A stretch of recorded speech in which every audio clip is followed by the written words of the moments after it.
Let me at this point inform all of you that there are certain do's and don'ts that are to be maintained by a Muslim woman while acquiring education. There are 4 basic conditions that are obligatory for every Muslim girl and woman acquiring education throughout her life. Of these 4 conditions, 3 conditions are obligatory even for the Muslim boy or man acquiring education throughout his life. What are these 4 conditions? The very first and foremost condition for every Muslim woman to acquire is, as understood from the glorious Quran, as understood from the very first revelation of the glorious Quran to Prophet Muhammad sallallahu alaihi wasallam in Surah Alaq, Surah number 96, ayat number 1, which is أعوذ بالله من الشيطان الرجيم بسم الله الرحمن الرحيم اقرأ باسم ربك الذي خلق, meaning read in the name of your Lord who created you. Meaning, learn, acquire education in the name of your Lord who created you. While you are also permitted to acquire education, which we in our times refer as school, college or university education. The wisdom behind this condition is, as a Muslim, it is compulsory for me to believe with pure faith that there is no education that is better than the education from Allah and His Messenger sallallahu alaihi wasallam, as recorded in the glorious Quran and in authentic ahadith. As a Muslim, if I do not acquire Islamic education to graduate from, then still it is obligatory, it is compulsory for me to have basic minimum Islamic education, like about the creation of the universe,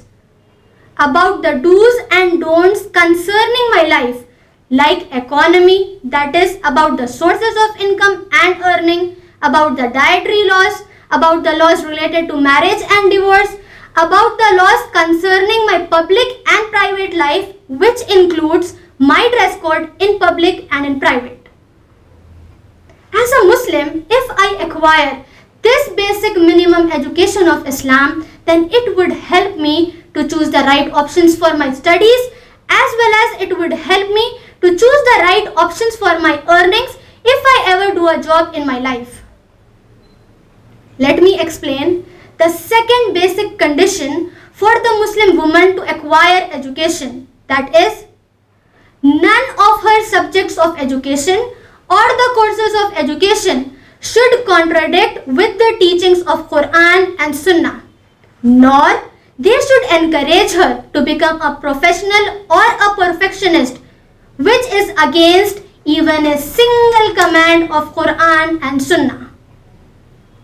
Let me now explain the third basic condition for the Muslim woman to acquire education, that is,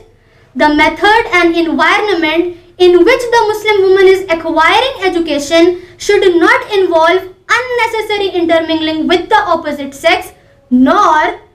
the school, college, university or any educational institution in which the Muslim woman is acquiring education should demand her to remove her hijab,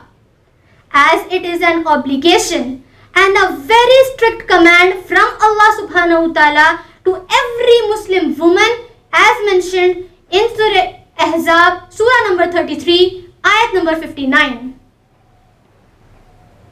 Let me explain the fourth basic condition for the Muslim woman to acquire education, that is, the permission of her father before marriage, the permission of her husband after marriage, or the permission of her guardian otherwise. The wisdom behind this condition is, on the day of judgment, Allah subhanahu wa ta'ala will ask the Muslim man who was the financial and social caretaker of all the female Muslim members of his family. And if any wrong is done to the Muslim woman while she is acquiring the education, then Allah subhanahu wa ta'ala will hold responsible this caretaker, this guardian Muslim man of the Muslim woman on the day of judgment responsible for the harm done to her. But this does not mean that the Muslim man can stop a Muslim woman under his guardianship to acquire education. Rather, it would mean that the Muslim man should find the best and most secured options for the Muslim female members of his family to acquire education. These were the 4 basic conditions that are obligatory for every Muslim woman to acquire education.